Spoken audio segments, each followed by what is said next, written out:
Hello, I'm Robert Kelly, and today on Record All Monsters, Capitalizing on the Trend, Part 1, The X from Outer Space, and Kaiju for Adults.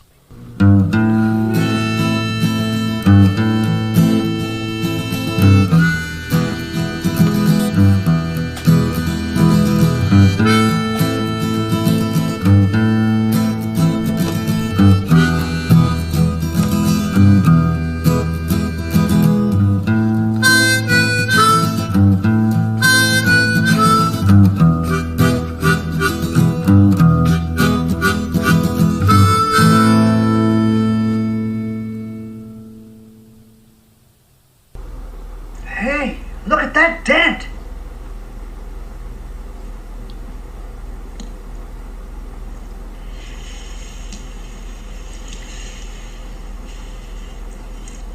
Like the foot of a big chicken. Do you think our specimen could have caused this damage? How deep into the ground does that hole go, Doctor? That radiant spore might contain some cosmic life. If that's the case, where is it now? This is a movie I'm fairly confident it is impossible to talk about with any kind of intelligence. On the one hand, it's very silly, with one of the strangest giant monster designs ever, maybe one of the most meandering plots, and a weird love triangle that never really starts enough to resolve itself. On the other hand, it's extremely stylish, has wonderful miniature sets, and a joyfully bizarre score. Either hand, though, could be considered good, depending on what you're looking for in a late 60s kaiju movie. If you're just looking for a monster movie, The X from Outer Space is probably not for you. Oh, it has a monster, and it is a movie, but it doesn't appear until about 50 minutes into this just under 90-minute feature. No, if you want to enjoy this one, you'll need to come in prepared to look at a weird time capsule of 1960s sci-fi aesthetics and a botched attempt at a cash-in. You see, we're now deep in the heart of the second Kaiju Boom. Godzilla and Toho Studios had already proven that these movies were big business. Gamera and Daiei proved that there was enough room in the market for competitors, and Ultraman was proving that there was enough demand for monsters that people would get them anywhere they could. Sochiku, one of Japan's oldest and most respected movie studios, decided that they qualified as anywhere, so they took it upon themselves to cash in and make their own giant monster movie. They had no thought of letting the fact that they had never made one before stop them, not with all that money to be made. The approach taken by Sochiku interests me because in a year where the juvenilification, is that a word? The juvenilification of the genre had begun in earnest with Gappa the Trifibian Monster, Gamera vs. Gyaos, and even the Godzilla series introducing a baby monster in Son of Godzilla. The screenwriters of The X from Outer Space seemingly decided to look to the previous year's Invasion of Astro Monster as primary inspiration, which was also big on near-future, shiny fabric, space mods aesthetic, and romantic melodrama in light on monster action. I guess that means it's time to talk about our monster, the infamous Gilala. Gilala is born from a space egg that somehow gets attached to the AAB Gamma, a manned spacecraft investigating a UFO that has exploded some unmanned probes, because that makes a lot of sense.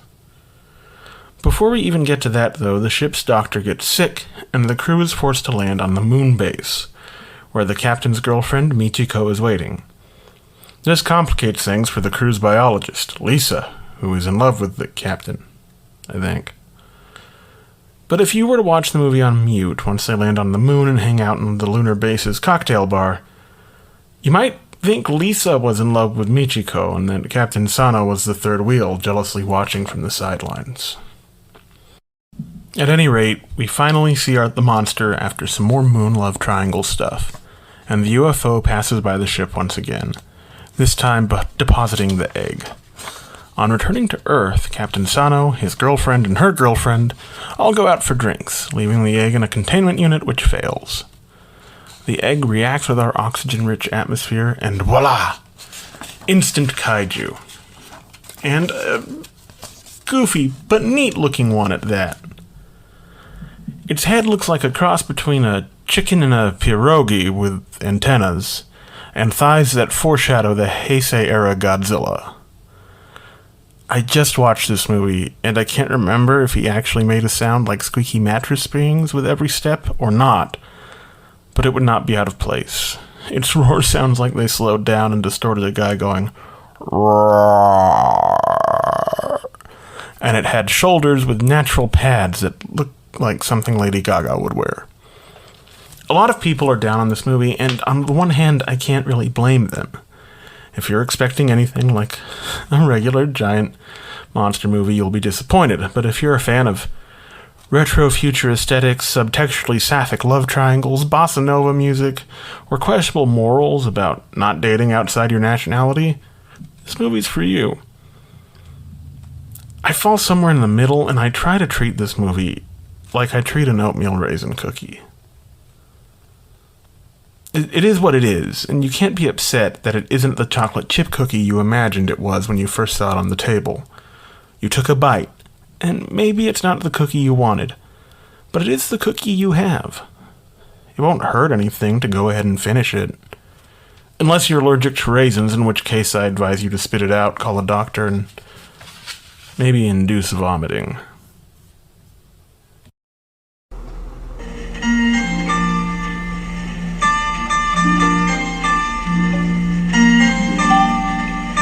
Say,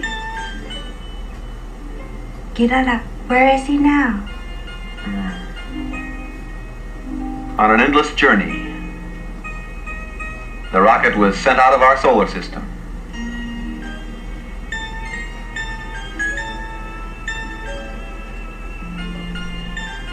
Sano?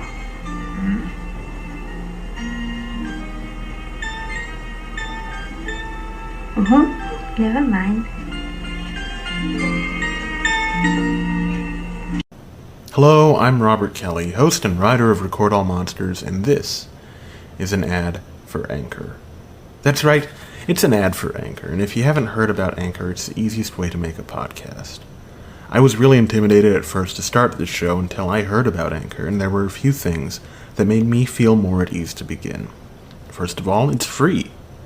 They have creation tools that allow you to record and edit your podcast right from your phone or computer, and Anchor will distribute your podcast for you so that it can be heard on a number of platforms, including whichever one you're listening to it on right now. You can even make a little money from your podcast with no minimum listenership. It's everything you need to make a podcast in one place. And even their ads are easy. The mandatory call to action is something I can state freely. Download the free Anchor app or go to anchor.fm to get started. Doesn't that feel good?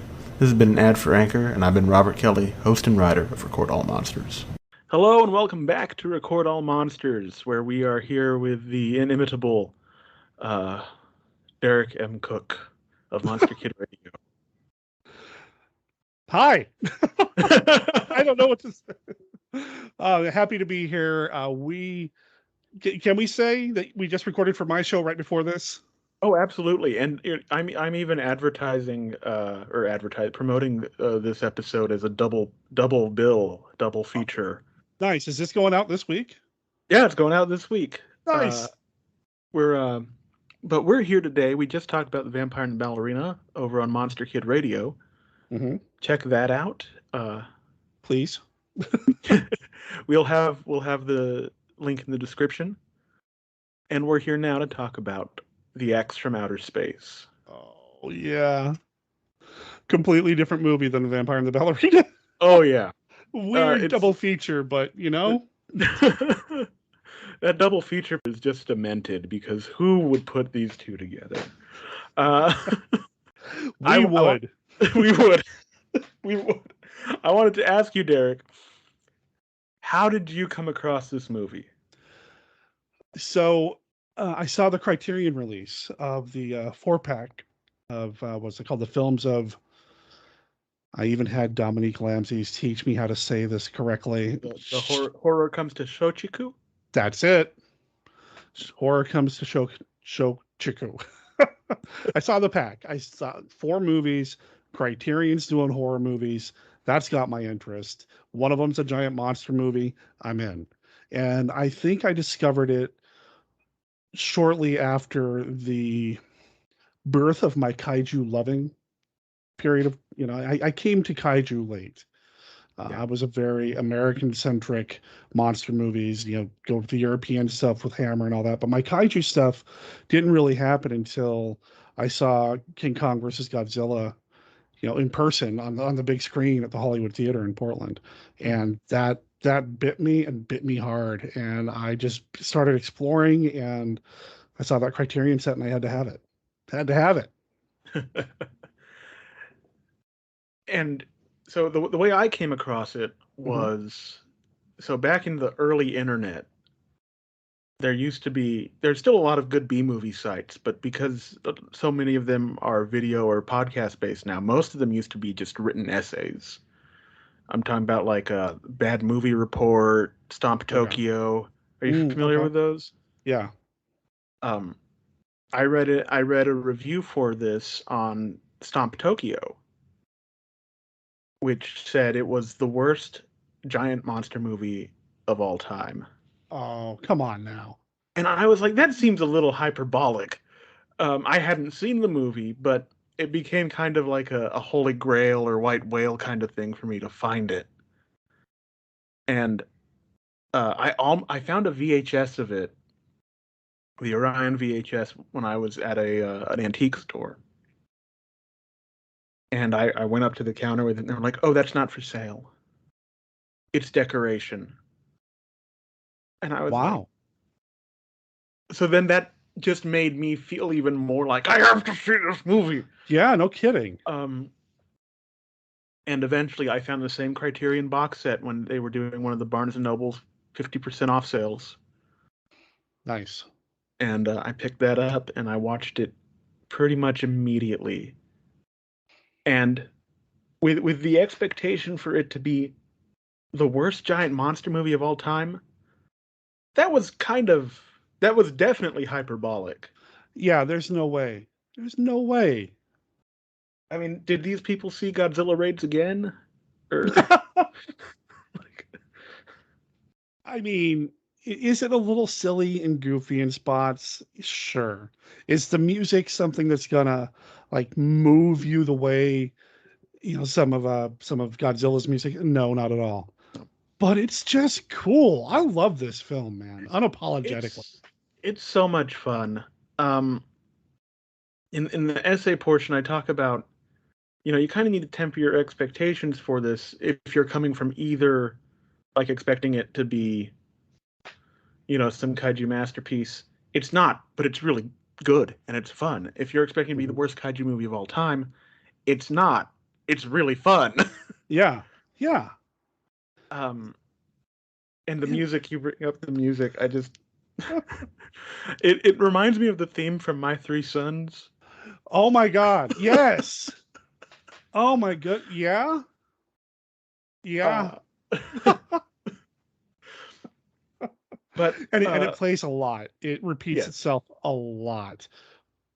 But it's kind of cool, so I'm okay with that. It's cool, it's catchy. You get a slowed down, moody version of it at the end of the movie. Yes. And for me, when I decide I'm going to obsess about something, I deep dive.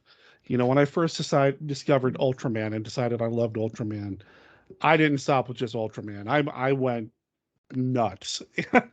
Now something like Ultraman 80 is my favorite Ultraman, just because of my exposure, my intention to see as much as I possibly could.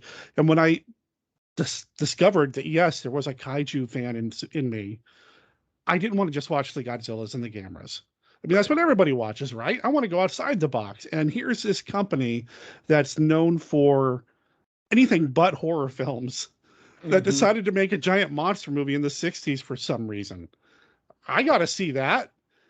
and it stands out as so much of an oddball, which, I mean, I'm a monster kid. I grew up an oddball. I still am an oddball. So I identified with that movie on a weird kind of weird this is a movie made for me because I'm also kind of a weird guy, and this is it's just it's so bizarre, and you can see some of the melodrama and such that the studio was known for creeping into parts of this film. Mm-hmm.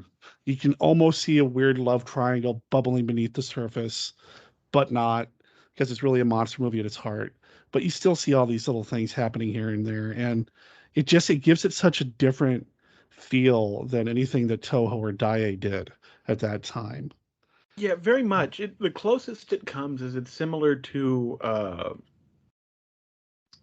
Godzilla versus Monster Zero, Yeah. Invasion of Astro Monster. Yes. In terms of, oh, that'd be a great double feature. It would. I've done that before, I think, for some friends. Oh wow. But of course, Sochiku had never made a giant monster movie. And they never did again. They made some good horror movies, which are in that Criterion box set. And I gotta be honest, I've never sat down to watch The Living Skeleton or Genocide. I've only bothered to sit down with X from Outer Space and Gokei Body Snatcher from Hell, which messes me up every time I watch it. Yeah. Oh, I'm in the same boat. I haven't watched the other two. I've seen Gokei maybe 3 or 4 times. It is. Yeah. But do listeners know that when we do this, it's by video? Because I want to tell your listeners that when you just said that about Gokei, your eyes got about 3 times bigger than normal. Like, oh. It's I recommend it. Just be ready. It's messed up, man. It messes me up hard. Yeah. And it takes a lot to mess me up when it comes to these kinds of movies from this era in particular. Well, and that's another one that I made the mistake of watching for the first time with family members. Oh wow! It's like it was like my brother-in-law and my sister, and we were just like, all watching it together. Oh, still watch. What a bonding experience that must have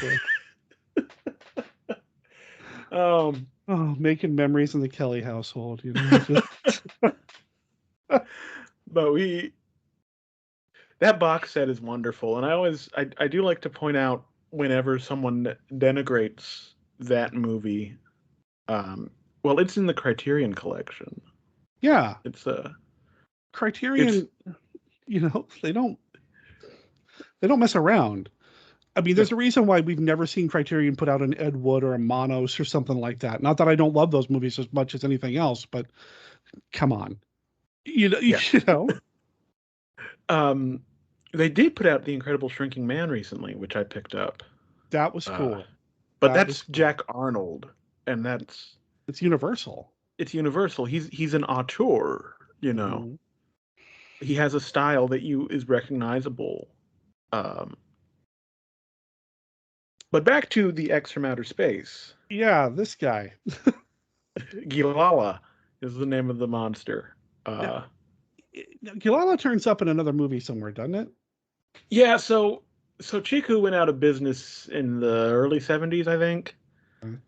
And with like a lot of Japanese film studios. And eventually, whoever bought the rights to their catalog made a comedy sequel called The X from Outer Space Attacks the G8 Summit. Okay. Which is a comedy, and Gilala ends up becoming the good monster and fights like a golden idol with 8 arms that comes to life. I have not seen it. I've seen parts of it.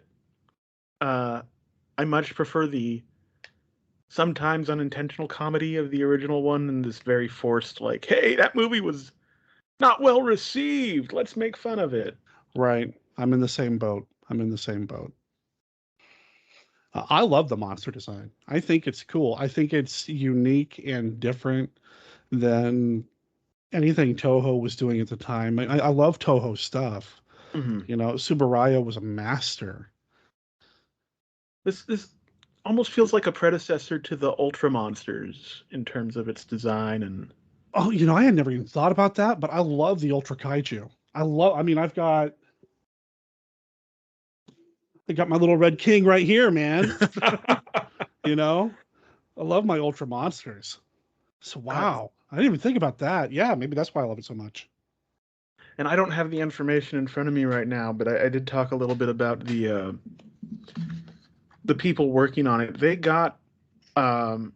had to borrow people from Toho Well, because they did not really have a special effects department that could handle stuff like that. The miniatures in this movie, I think, are all wonderful. oh, it's great. Yeah, they're just fantastic to look at, and the rampage scenes, which are a little too short, I feel like, but they're so well shot, and the miniatures are so well done. The suit interacts very well with it. This movie does not deserve its negative reputation. I agree. I thought the special effects, the miniature work. No, it's not Subaraya, but what is? Right? It's clearly it's clear they're miniatures, but they took as much time and did everything they could to make them look good. They knew that they needed to look good to sell the illusion of a monster rampaging in a city, and it Right. works. It does. I think also yeah. I haven't seen it on VHS. I still want to get my hands on that VHS at some time just to see, Right? because I imagine the transfer doesn't do it any favors, and it was released originally to TV in 1970 Okay. by AITV in the U.S., I should say. Okay. Um, and from what I've been reading, people who encountered it on its initial TV run in the 70s have fonder memories of it than people who encountered it on VHS. So I'm thinking there's something Interesting. there in how people encountered it has something to do with what they think of it. Huh. And we were just talking about the sequel, the follow, not the sequel, but the other movie that used that monster kind of poking fun at. And I wonder if that being a lot of people's first exposure to that particular monster might have colored their view of its original appearance a little bit. That's entirely possible too. Yeah. Have you gotten any feedback from your listeners, like when you've announced that you're doing this movie? If anybody's said anything about the film? Pretty much everyone who's contacted me about the upcoming slate is just excited Okay. About hearing about the movies in their context. Okay. Of the time that they came out. Very, very little. Some people are excited about specific movies, but most people who know what's coming are just excited that some of these. We're going to be talking about GAPPA in the next episode, and there's not a lot going on with that. Like, people haven't. Nice. That was tough getting information on GAPPA. That's, as much as I love searching out some of the more obscure off the wall stuff, it does make it difficult to find information about, because there's tons of material out there about the Toho films. You want to know something about Gamera? There's a podcast or two about it. There's a YouTube series. Heck, I can call my friend Kyle Yount and ask him about Gamera, but movies like this or GAPPA, especially for a studio that doesn't exist anymore, how are you going to find that material? That makes it difficult. That's the curse, I guess, of loving the off the wall stuff. I was lucky. I found this book has been indispensable. Stuart Galbraith's Monsters Are Attacking Tokyo. Oh, it's a great book. There is an interview on GAPPA with the writers of GAPPA. Nice. It's very short, it's very brief, but a lot of my information wound up coming from that book and that interview. That's cool. Well, I look forward to that episode, man. Oh, thank you. This one, not quite as much info available, but like I rarely go into a summary of the movie, but I did had to fill some time here. Just because there's not as much information. But I really enjoy this movie, and actually, having just watched it and talking more about it with you, someone else who enjoys it, Mhm. just makes me like it more. It's we're podcasters, we're guilty of it. All podcasters are. This movie was fun. We say fun all the time. This one truly is a fun Yeah. movie. It's a fun giant monster movie. Um, this is how much I love this movie. I bought a Blu-ray of it out of Amazon's Japan site, despite the fact that it has no subtitles whatsoever, and I have no idea what they're saying. I own the Blu-ray from this. Came out of Japan. It's, you know what? I might do the same thing because it's a wonderful movie. I'd love to see it in high def. Yeah. The one of the things that tells you a lot about this movie is when they have to land on the moon Mm-hmm. for an emergency stop, they still take the time to go out and play on the moon. They just go and jump in the low gravity. And then they go back inside and have a cocktail party. I love all the party scenes. They're just like, and we're gonna have a party tonight. Oh, I thought you'd be upset. Oh no, this was all science. We're doing, that's great. It's like, yeah, no, this is still a big scientific find. This might be an alien life form. That's better than going to Mars. It's there's kind of, you and I think, talk a lot when we do talk about these, about a do-it-yourselfness, a DIY attitude. The come on, folks, let's put on a show, let's make a movie. Mm-hmm. And I think there's a little bit of that here, even though it's a higher production value than a lot of movies we talk about. That there's just this enthusiasm to it. Like, yeah, I get that. We're gonna make a giant monster movie, and we're gonna cash in, right?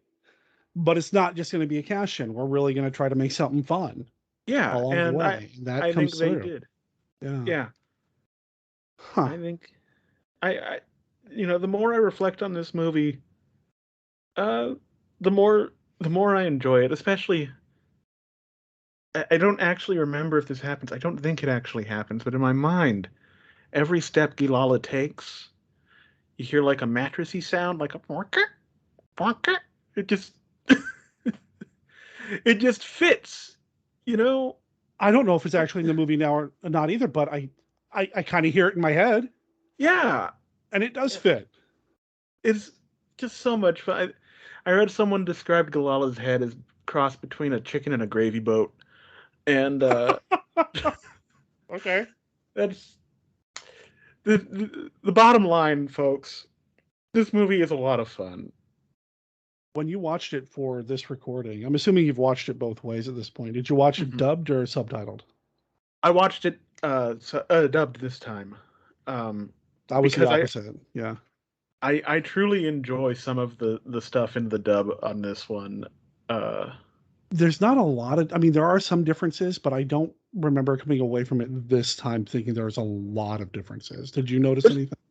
Nothing big. Some things in the dub, they're rearranged to, fit the lit movement more. It appears that they did the thing that a lot of Italian movies do, where they have everyone recording in their native language and then dub it in later. I was wondering about that, especially with Peggy Neal, because she's one of the main characters who's a scientist along for the trip, but is also always serving everybody coffee. And I know. Come on now.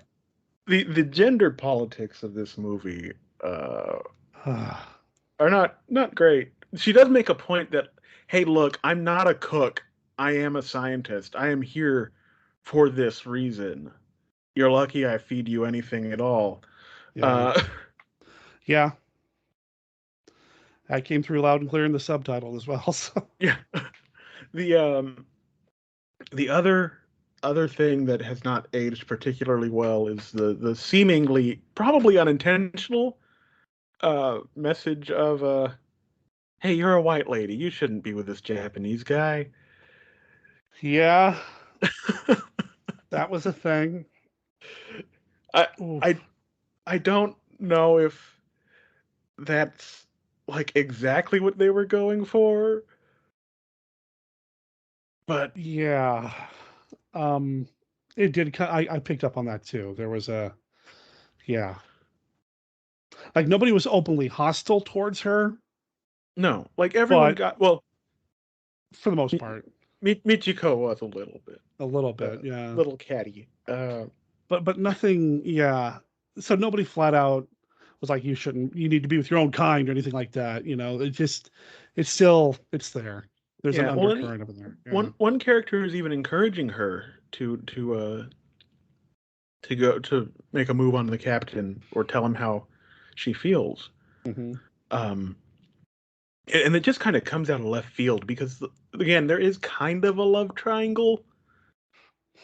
So like you pick up on that she does care about the captain, but it's never explicit really until that part, and then you're like, whoa, wait, what? Yeah, and that's pretty much all. That's at the end, isn't it? Yeah, it's right at the end. Yeah, you should tell him how you feel. And she's like, well, I think there's somebody who loves him more than I do, and then walk off and opening or end credits play, and that's about it. Yeah. And okay. we do have to talk about how they defeat the monster with Galadanium. Sure. The whipped cream. Was it whipped cream? I don't know. I don't. I thought it was more. It was. See, I was thinking shaving cream, but I don't know, man. I've seen worse. Yes. I've seen kaiju destroyed by itching powder, so I've seen worse. So when we get to Yongari,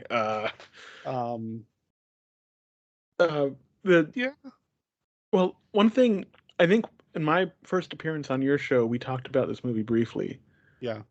And you brought up that it was bankrolled in part by a bakery, a sweet manufacturer. I vaguely remember that, yeah. And the UFO at the beginning kind of looks like a pie, so I think there's some product placement going on. I love that. Oh man. Yeah, I want to know more about the production of this one too, but again, it's one of those things where are we going to find the info, Yeah.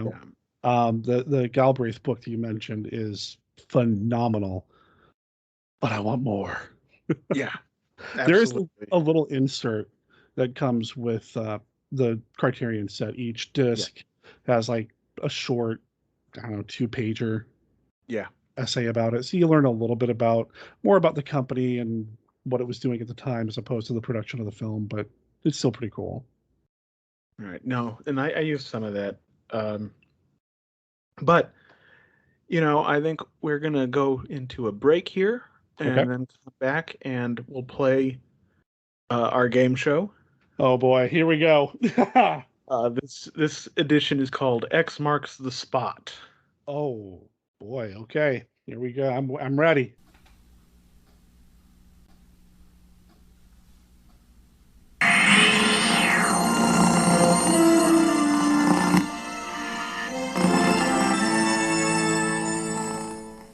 Where are all these people running? They're hurrying to their video stores so they won't be left out of Orion Home Video's Monster Movie Madness. Some of Filmdom's favorite freaks are coming to thrill customers this November for just $19.98 each. Oh, very good. Wonderful. It's terrific. From outer space to ocean depths, from Korea to Japan, these cantankerous creatures are wreaking havoc at every turn. It's Coast to Coast Monster Madness. Look at that. Just when you thought it was safe to go in the water, the monster from a prehistoric planet is coming ashore to make some waves. Their baby has flown the nest, and now Mom and Pop are hunting him down. The natives are restless until these 3 rowdy reptiles are reunited. It's all over. Oh, no, it's not. This extraterrestrial is earthbound, and not even the courageous crew of ABB Gamma can stop him. He's X from outer space, and he's destroying everything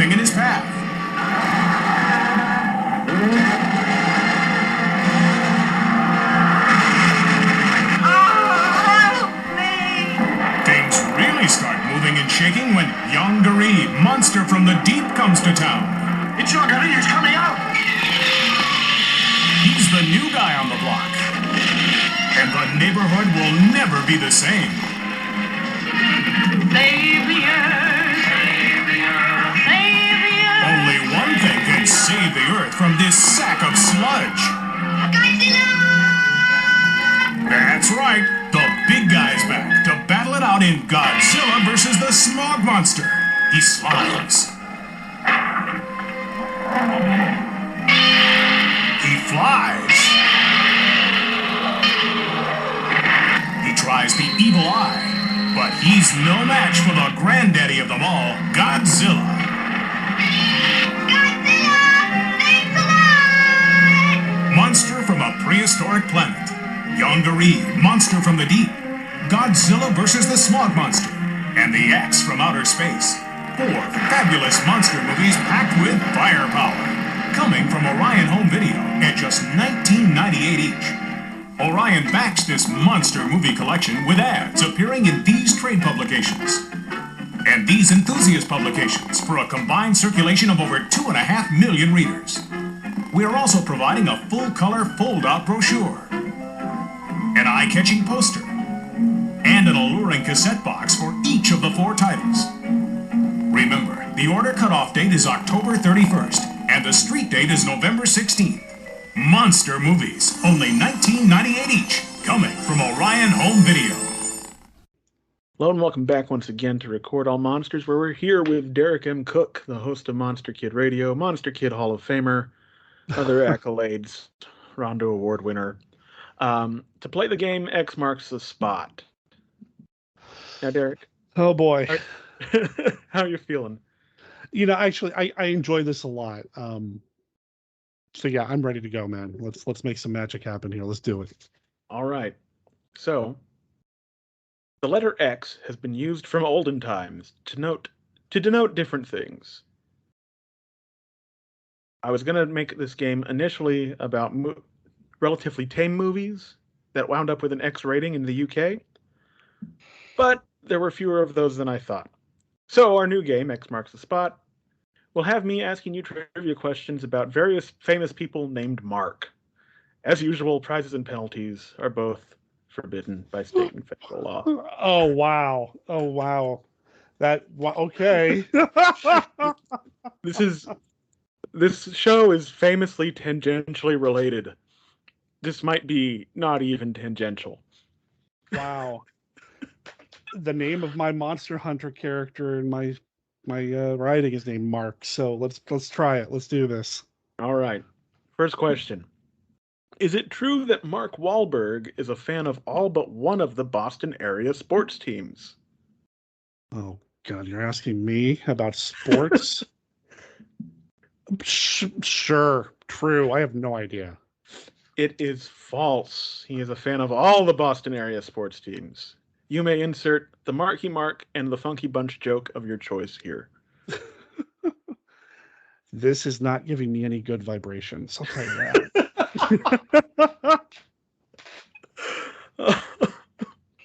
All right. Yep.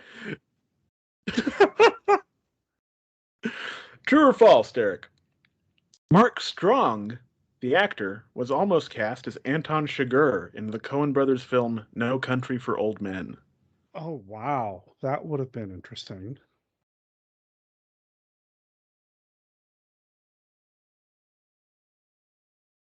No, I'll say false on this one. But I'm it's wrong. true. He was considered for it, beaten out by Javier Bardem, who is not named Mark, and so will not be featured further in this game. Okay. Next question. You can still pull this out if you get the next 3 right. Okay. True or false?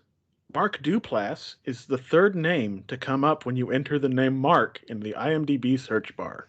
How am I supposed to know that? Yeah, 50% chance. I'm going to say no, false to that one. There's got to be other marks that come up before that. I'm going to give it to you, but it was true at the time of this question's writing. It may and I don't know who Mark Duplass is outside of this context. Oh, man. Okay. Wow. All right. Fourth question. Does Mark Ruffalo share a birthday with Scream Queen and John Carpenter muse, Adrienne Barbeau?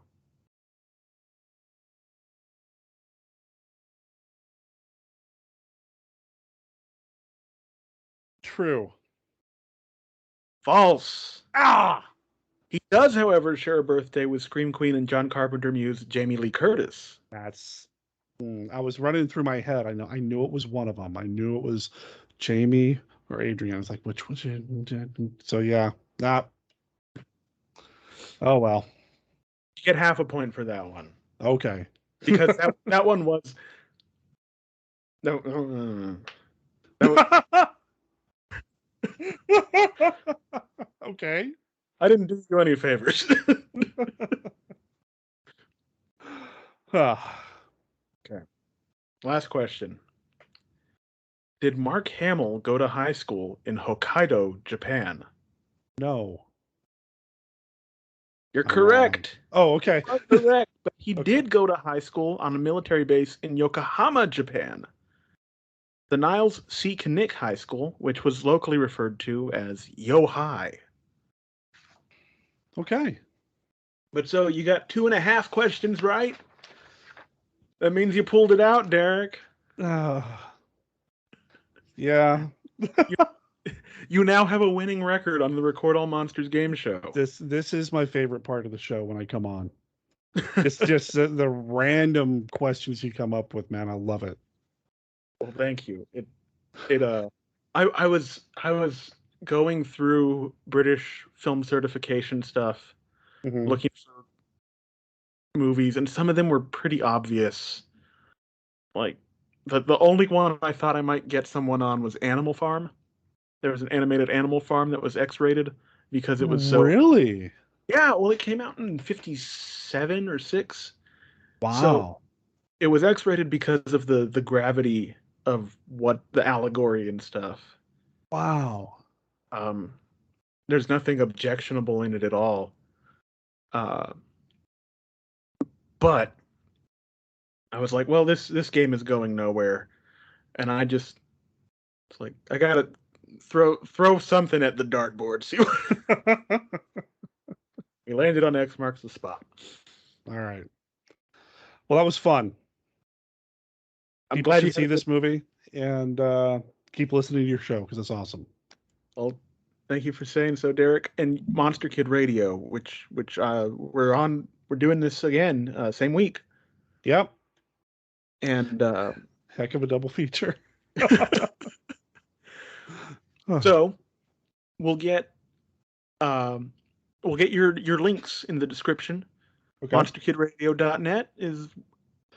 It's the main one. Yeah, that's where you're going to find the podcast itself. And then a lot of the stuff that I'm into branches off from there. I'm in the process of setting up a new link tree with a bunch of other stuff that I've got in the works for 2022. Some Monster Kid Radio related, some not. But this is going to be the year of winning for me. There's a lot of stuff in the works. So stay tuned. Well, I'm excited. I'm looking forward to it. And we hope to have you on again pretty soon here. I would love that. We'll do another double feature of some sort. Just the worst one we can put together. Oh, two wow. movies that have nothing to do with each other. Nah, they're related because they're both fun. That works for me. Good enough.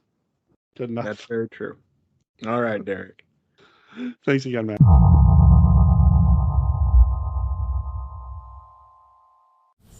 All right, we're back. We're back. And I thank you for your patience in waiting for us to come back. For the time being, there aren't going to be any quick looks or minisodes or even chapters from the King Kong novelization in between our main episodes. They'll remain bi-weekly, but I need to do myself that kindness of taking that week in between episodes off right now. For those of you who didn't see the social media post, I had approached a guest, and the negotiations were going so well that I even went so far as to tease that episode before a recording date had been set, and they backed down, or they really just quit communicating with me. I'm not going to say who. I'm not trying to start any drama or anything. But it was disappointing, and it hurt. It hurt, and it took a lot of my joy out of making Record All Monsters. It made it a lot less fun for me to create. But as you could hear from the interview with Derek, it's a joy for me again. It's so much fun. I really missed making this show, and I'm glad to be back. I really am, and I thank you for your patience if you're still here. Thank you. So, we are going to have an episode in 2 weeks on Gappa, the Triphibian monster. And if you didn't pick up the subtle hints from my interview with Derek, I am appearing on Monster Kid Radio, I think today. I think it's the same day. I think he's moved to releasing on Fridays as well. And we have a discussion about the early Italian horror, or early from 1960, Italian horror movie, The Vampire and the Ballerina. So if you want to head over there after this, or if you're coming here from there, welcome to Record All Monsters. We hope you like it here. Have a chair. We have several beverages. All of them are pretty good. I think that's why I got them. We have a sparkling grape water. Sparkling water that's grape flavored. We have Coca-Cola, Diet Coke. We have regular water. I also have a soda stream that we can do the regular water in, and it can be I have some little flavor, like some lime and some cherry flavors we can put on it. But yeah, thank you. I'm glad you're back, and I'm glad I'm back. So 2 weeks from now, Gappa the Triphibian monster, or monster from a prehistoric planet. Pick your poison. Either way, remember that monsters are your friends, and I'm glad you're my friends too.